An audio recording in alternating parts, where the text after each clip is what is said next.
All right, welcome back, everybody. And as promised, I actually have my business coach, Doug Winnie. Doug was my business coach from around 2011 through, I think, 2018, the year before we sold the business, and literally taught me a whole new language, the language of business, and got me from being an employee to starting the business to building an empire. So, Doug, thanks so much for being here today. Grateful to be here, Pete. Good to be chatting with you. So, we're going to talk a little bit about your book here in a second. But before we do that, I can sit here all day and talk about why a business coach. But as a business coach, why, people are listening, are either property managers or own a property management firm. What's the benefit? Like, if they don't have a business coach, what's the benefit of a business coach? Like, why should I have a business coach? Yeah, it's a good question, and it's a tough question because honestly, nobody really wants a coach, but everybody wants the results what a coach offers. And so it really is about helping people be fitter. If it was a fitness coach, right, you get a fitness coach because you want to run a marathon, you want to decrease your time, you want to be more fit, you want to live longer with a fitness coach. Well, it's exactly the same with a business coach. If you want your business to survive and even get to the point that you guys did and sell, an outsider's opinion, an outsider's help to both teach and hold people accountable is so critical. There's no way I would be, fit without someone showing up at my door at 7 a.m. 3 times a week. My motivation to do it at the gym is different because we're human and humans are not as motivated to go the extra little, the extra bit to be better. So whether it's marketing challenges or sales or team is usually the biggest challenge people have to get over because once they start growing and having to deal with that big human component, that's where a lot of things come to play because there's not enough systems in place. Sometimes there's not enough cash flow to hire the next person. And so it just kind of gets to be a bit challenging without somebody to bounce the ideas off. Even confidence. One client just came back from 3 weeks off, and they said today to me, Doug, thanks for giving us permission. It's crazy to hear that, for giving us permission to take 3 weeks off and let the business run without us. And I know you just posted, Pete, something about coming back from a vacation, and the business is better when I got back. Team members did amazing things, right? Same thing happened for this particular client because given them permission, it was just like, no, you can go because you have these people in place. You don't have to check your email. You don't have to check your phone. You can enjoy vacation. I like to say you can go on vacation and be on vacation. And not all businesses are there. So it's the go on vacation and be on vacation is one of the goals. Yeah, one of the many takeaways I had from working with you was, when you own your own business, especially early on, you're in the weeds. Like you're just so in the weeds. And by having you or having a business coach, you have somebody who's not in the weeds that can look at things from a different perspective and a different point of view, and they're not as emotionally attached to the business. And so you were able to guide us much better than we were guiding ourselves because we were Mm-hmm. so emotionally charged. So, Yep. and I love what Steve Rosenberg, my old business partner, always says. Even Michael Jordan had a coach. Mm-hmm. He was the best in the world at what he did, and he still had a coach. So, Yep. oh, Mm-hmm. thank you for that. All right, Mm-hmm. so Business Blind Spots is a book that you wrote, Eliminate the Hidden Challenges for Exponential Growth. So let's talk about some of the blind spots that are out there that people are that people actually have. Mm-hmm. Yeah. So I really love chapter 3. Chapter 3 is titled The Secret. And a blind spot for almost all businesses is what's in chapter 3. And chapter 3 is entirely about marketing and really understanding. I know these answers. What is the cost to acquire a lead? What is the cost to acquire a customer? What is the lifetime value of a client? And so those things are blind to almost all businesses. Big companies have it down pat. They know it to the penny. Small business owners don't get it. right? And so I just help them understand that, when you know these numbers, you get to be much more comfortable making marketing investments. Without that, it's a marketing gamble. You don't measure the results, not doing it all, not knowing what is the target market, not knowing, what would that customer be interested in hearing, right? Why would they listen to that email or listen or watch your video or open that and do something on that postcard? What would cause them to do that? And learning that and then measuring in the results, which totally changes how businesses grow. Because you might be able to realize you get a customer for $30, and that first time you see them, you made 150 in profit. And all of a sudden, it's like what we call an unlimited marketing budget. Once that's done, I mean, that's one of the biggest beginning things we do with clients is help them understand those numbers. One of the things you taught me about marketing was if you could market and you didn't have to pay for that client until after you got them, right? The marketing spend, i.e., like a referral program. So they come in, you get them, and then you pay out the referral fee. How much can you actually spend on marketing? And you're like, you didn't even wait for the answer. It's like it's infinite. It's infinite amount because you get the money first before you actually spend it, push it out there. Yeah, Um, yeah. yeah. So okay. So not knowing your marketing numbers. Now, if I was new to this and I'm listening to this right now, and I was like, oh man, I really need to know my marketing numbers. How do you even go about that? Like, do you know like how do you go about that? Like, what do I need a CRM system? Do I do I just need a spreadsheet? Like, what's the first step or the easiest way to start it? And obviously we know we could get way into the weeds on it, but like, how do I just know like, okay, how many leads do I get and what's my cost per lead? What I love to do is just make it really simple. So hopefully people have QuickBooks or some accounting system.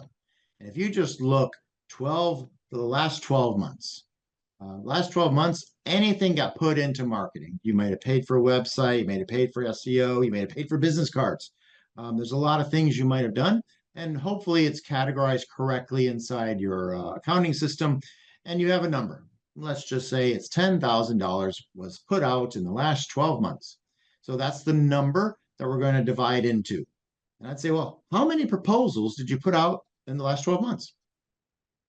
And let's just divide A into B.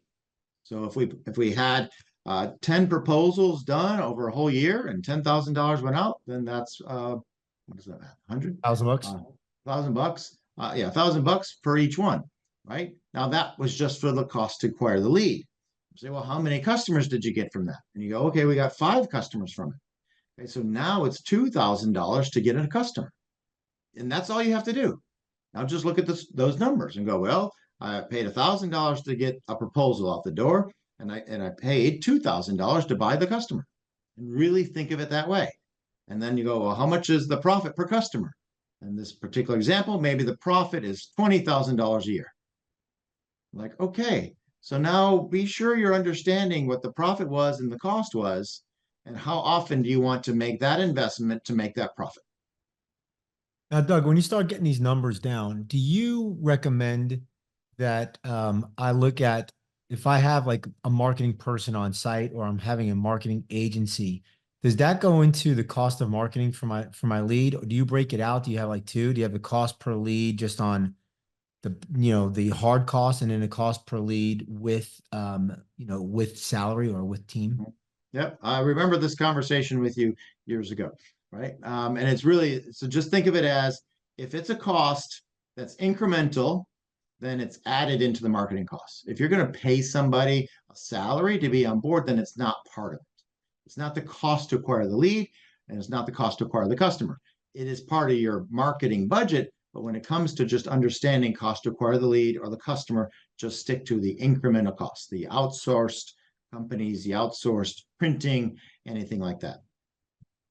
Yeah, once you start knowing those numbers, um, you really can pull lots of levers, right? Because like like, okay, this didn't work, this does work. I can modify this, and you can definitely get that cost per lead down a lot of times because you start knowing those numbers. You can start tweaking your Yeah. messaging like that. And Yeah. that's, yeah, to improving it is one thing. Just measuring it is the beginning, because almost always there is, especially in the property management business, there's cost to acquire the customer, and it might take 3 months or 6 months before you break even, right? But and then you can work to decrease the cost and increase the cash flow with lots of different strategies. But some companies is not like that. Like one of the vet clinics that we worked with at the same time as you guys, their cost to acquire customers under $30. And so once that was understood, like they make that money back in profit the very first visit. Right. Right. And so that started to create, oh, we can do direct mail campaigns. We can be on the radio. We can put up billboards, right? Because they have so much opportunity to really grow because they've never measured the those numbers before. And now they realize, wait, I've never actually done marketing. I really didn't do it well. Right. And that whole concept of, well, we like to grow by referral. No worries. I think it's in my book. It says it takes about um, 10 to 15 years, maybe longer, to build $1 million business on referral. I don't have that kind of patience, but if you want to grow your business based on referral only, it might be a couple decades before you get to the point that it's worth $1 million. And I'm like, it's so funny when every time I talk to you, I go back in time, right? And I'll never forget, like, this is a man who practices what he preaches. When Steve and I first met with Doug, for the first year that you coached us, you literally you would not even talk to me because I was not in charge of marketing. Steve was in charge of marketing, and I would just sit there and I would try to take notes and I would try to, and you're like, no, we don't need to talk about operations right now. And we literally worked on marketing for a year before we worked on sales. And we did not work on operations because you're like, it doesn't matter. You don't have enough business to worry about operations. Yeah, So, not to improve it. Yeah, yeah. You have to do the basics and things. But yep. yeah, it's like improving margins, improving systems and things. We have to have, cash flow. We got to have marketing and sales. And then, of course, the sales system is another big blind spot where people don't know, like, how many times you should touch the customer before you should let them buy.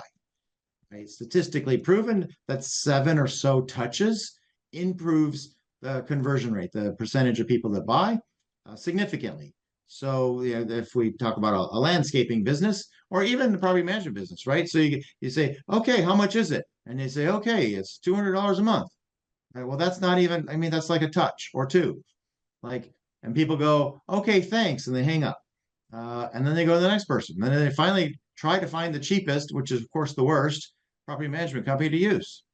Right. And then they go away and, you failed because you didn't create a good sales system.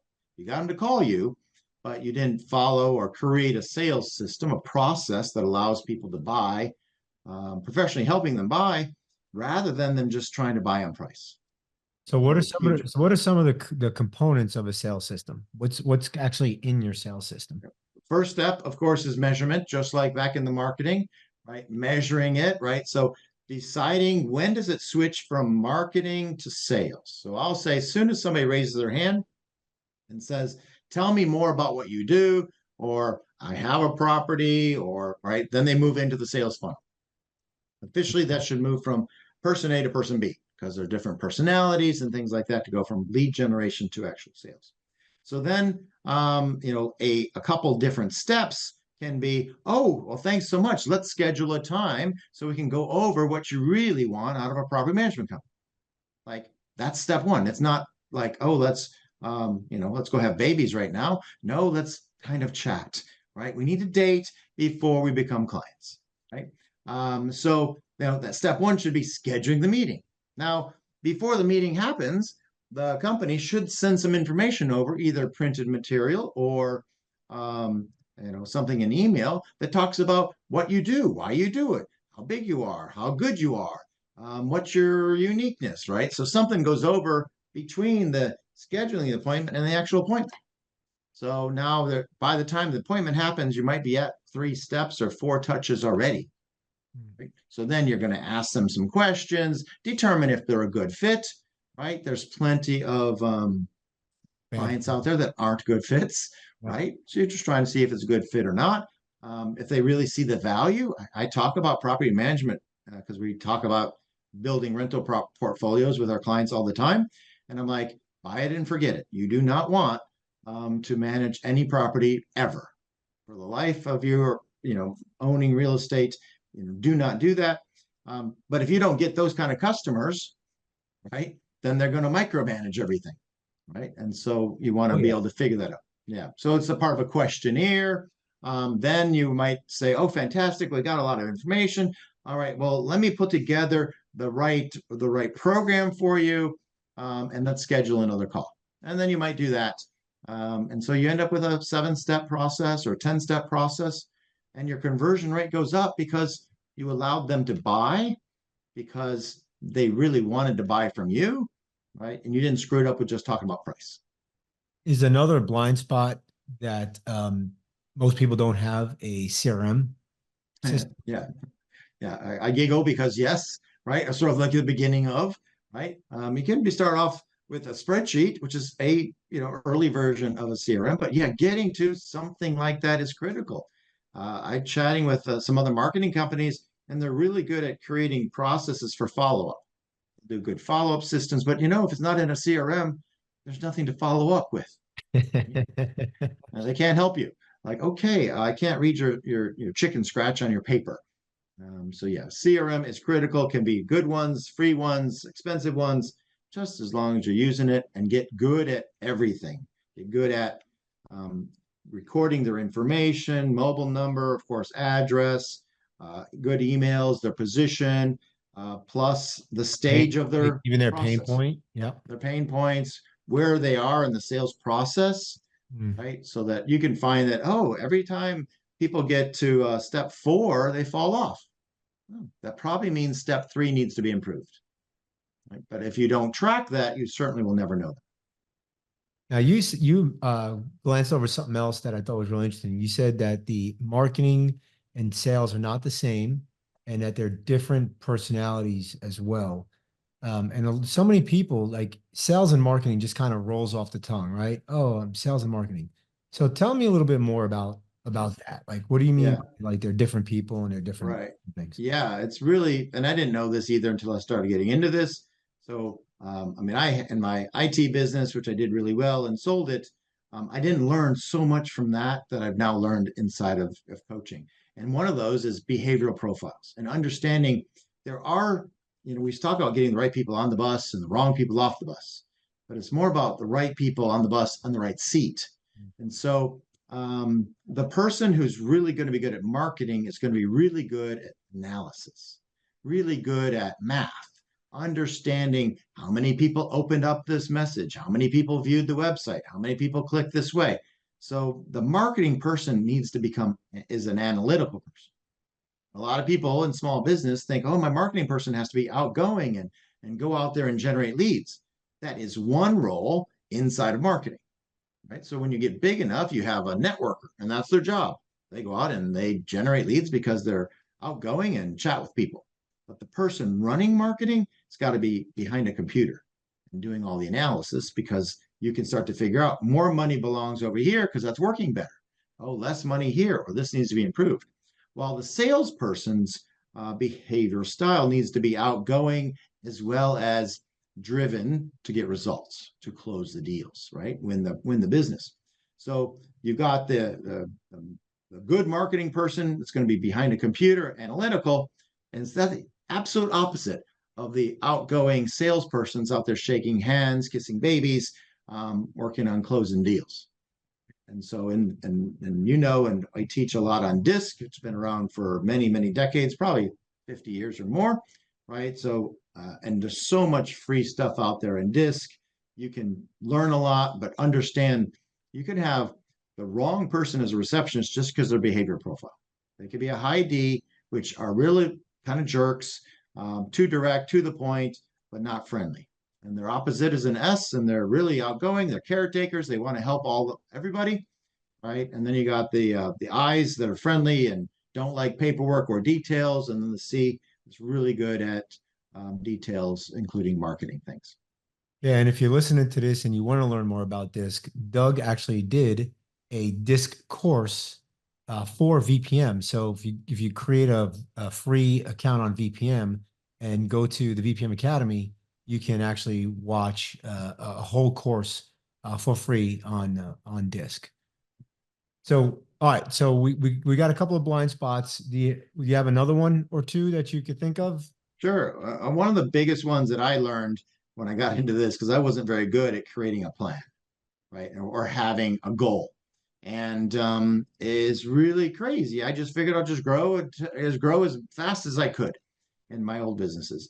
And now with a goal, it's actually a lot easier, right? You got to think of a sports game. What is the game of, you're in sports, your goal is to, win and then win to the next level and win the Super Bowl or whatever, win the biggest tournament, right? You have clearly defined goals, which allows you to find the weaknesses, to improve the weaknesses, grow the strengths, but without a real goal, you don't do these things. You just tend to kind of keep going. And really a goal, and then you can break that long-term goal into a 1 year goal and the 1 year goal into a quarterly one, and literally get quarterly down into weekly goals. And so very, very few businesses, anybody's worked in big business, it's all the time. Most successful big businesses, they have, annual goals for the whole company and they break it all the way down to an individual person. Small companies tend not to do that. Well, we're like, yeah, there's a reason big companies are big companies, because they've done the right things. So having goals is another one of the biggest blind spots inside of lots of businesses. Is it possible to have too many goals in too short of a time frame? And do you recommend that we actually have goals that go all the way down to the team level, to the, at each job role has a goal? So talk a little bit more about that. Yeah, absolutely. You don't want to have too many goals because you're never going to achieve them, right? So we didn't create the acronym SMART, but SMART goal is specific, measurable, achievable, results oriented, and time frame. So goals should be that way, which turns out to be numerical and truly achievable, and especially in a time frame. So, and you probably want maybe 8 a quarter or so. That's what we kind of stick to. If you can come up with 8 good goals a quarter, then you can probably knock off 6 of them. And the bigger the company, more multiples of 8 you might be able to get to. And then really specifically down to really another blind spot is having positional contracts for team members. And that's like job descriptions on steroids. And that really just means that the regular job description that you might have, but it should also include KPIs, key performance indicators. And this is where you end up with very specific goals that each one of the team members should be able to make. And I like to have three numbers of each, and that's the expectation. So let's just say you're expected to get 10 leads a month. So that's the expect. That's what we're paying you for. We have a stretch goal, so we start getting bonuses at 12, maybe, right? And then we've got the you probably shouldn't be here if you hit 6. And so if you're only hitting 6 leads a month, my dog can do that. So bye-bye. So you got the minimum, absolute minimum number, you got the expected one, and you got the one that we might start hitting bonuses, the overachiever level. So that's another one of the very important KPI blind spots, is about KPIs based on goals per team members.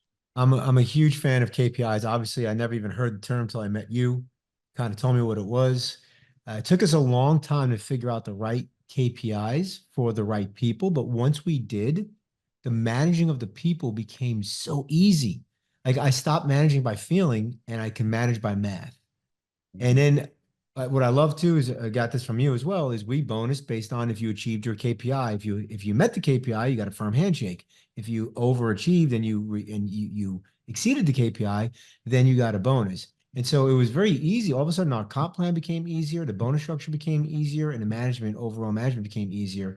And to be quite honest, our team was happier once we realized, once we all knew what the KPI should be. Yeah, And everybody understands. Yeah, instead of the employee not knowing what the owner expected, and so there's conflict, and you're replacing people, and you get bad at replacing people, so you stop, and then you just keep the bad people, which makes businesses even harder. yeah, because the good people leave. They have what's called options, right? The bad Yeah. people don't. They stick around because they don't have many options, right? Exactly. Yeah. All right, we got time for one more. Do you have one more? Because this is great. I can sit here and talk to you all day, but let's get Absolutely. one more Yeah. going. I'll say the next biggest one that comes to mind is expecting your business to get to the point that you should sell it. You don't have to, but you should expect to. And so that means that, from day one, doing everything possible that allows the buyer to want to buy your business. So of course, on day one, they're not going to, but on, 4 years in, 5 years in, if you don't get that business ready to be sold, something's going to happen that makes it, either you close it down, right? I'm not quite 60 yet, but getting up there, right? So we're all going to have health issues at some point. Spouses are. This business is likely to become the biggest asset you'll ever have. And you need to plan to sell it when you want to, not when the world demands you to. Like a health concern, death in the family, you get really sick, something like that. That's when it's for sale. I'll say a fire sale. You can sell it when you're ready and you want to, right? It's a fire sale, which I encourage my clients to go look for because they're available and they've learned how to grow businesses and can fix those, or the shutdown. That's what happens to a business. So a blind spot is to be growing your business so that someday it is sellable for a right price rather than it closes, it's sold at a fire sale because that's the other two options. And I would say another advantage of that is whether you decide to sell or not, but if you do build a business that it is sellable, typically that business is running without you at that point. Is that correct? Absolutely. Exactly. Yeah. Because now you just got cash flow and you can be on vacation, you can do different things. The team's growing it, but you got options. So when you want to sell, you can, and you don't have to because it's a good cash flow business. These are awesome, Doug. Thank you so much for Mhm. sharing this. And I know you have a bunch more. They're in your book. We'll promote that here in a second. We're going to take a quick break. We're going to come back. We're going to do the lightning round. I'm going to put you on the hot seat. And we'll be right back, everybody. And then we're going to put Coach Doug in the lightning round. That's our lightning. We'll be right back. All right, welcome back, everybody. All right, Coach Doug, my coach, the man who got me from not knowing what the hell a KPI was to teaching about KPIs. Um, you ready to be on the hot seat, Dougie? Certainly. Go. All right, here we go. All right, what is one piece of advice you'd give someone just starting out in business? One piece. Become an amazing marketer. Does pineapple belong on pizza? Sometimes. What was your first job? First job was working as a data analyst at General Motors Detroit Diesel Allison. Hey, what is your ideal vacation? Ideal vacation is probably a long cruise to some cool place that I've not been to before. I just booked that one. It leaves from Abu Dhabi. Nice. I knew you were going to say cruise. What is something that most people don't know about you? That I've been both a private pilot, even got to a level of an instrument license, and I love fast cars. If you could have dinner with anyone alive, who would it be? Probably some leader of some world. So I would say any president or ex-president, because they are really good. It doesn't even matter which side of the fence you may be on.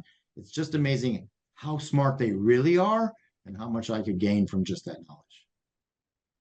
Other than your book, what is another book that you've read or currently reading that you would recommend? I would say the best book that's really changed me is The Success Principles by Jack Canfield. The Success Principles by Jack Kentfield. Canfield, yep. Okay. What is one challenge you're currently having in your business? Is to let go of as much of these things as possible so I can start the next business. What do you prefer, dogs or cats? Dogs. All right, Doug, you are off the hot seat. Mhm. So Fun, fun. All right. If somebody is, love what you have to say, well, first, where can they buy the book? The book, again, is called Business Blind Spots, Eliminate the Hidden Challenges for Exponential Growth. It's available on Amazon as well as Audible. So when I wrote it, I'm an Audible person, so I made sure we had a version on audible.com too. And if somebody wants to learn more about, having you as a business coach or just learning more about business coach, how do they get in touch with you, Doug? Best place is businessasatool.com. Businessasatool.com is a short, it's just understanding that it is a tool. So I created that .com a long time ago. And so there's other things too. We have lots of free events online as well as in person. We do lots of free business strategy sessions. So if people are interested in that, they can, email me, Doug Winnie at actioncoach.com, and, schedule those kinds of things and really make it easy for them to understand the value. Because ultimately, it's about generating more profits in a business. That's what we really do. And Doug Winnie is Doug, Winnie, at actioncoach.com. Exactly. Right. And if you're listening to this and you have not joined NARPM yet, why not? Go ahead and join NARPM already, for crying out loud. You're actually listening to our podcast. Go to narpm.org or call the good folks at 800-782-3452. And if you are interested in hiring remote team members and you want to look at their DISC profile, go to vpmsolutions.com. We now have a DISC profile that the remote team members can take DISC, and coming soon, you'll be able to take your own DISC for free on vpmsolutions.com as a company user as well.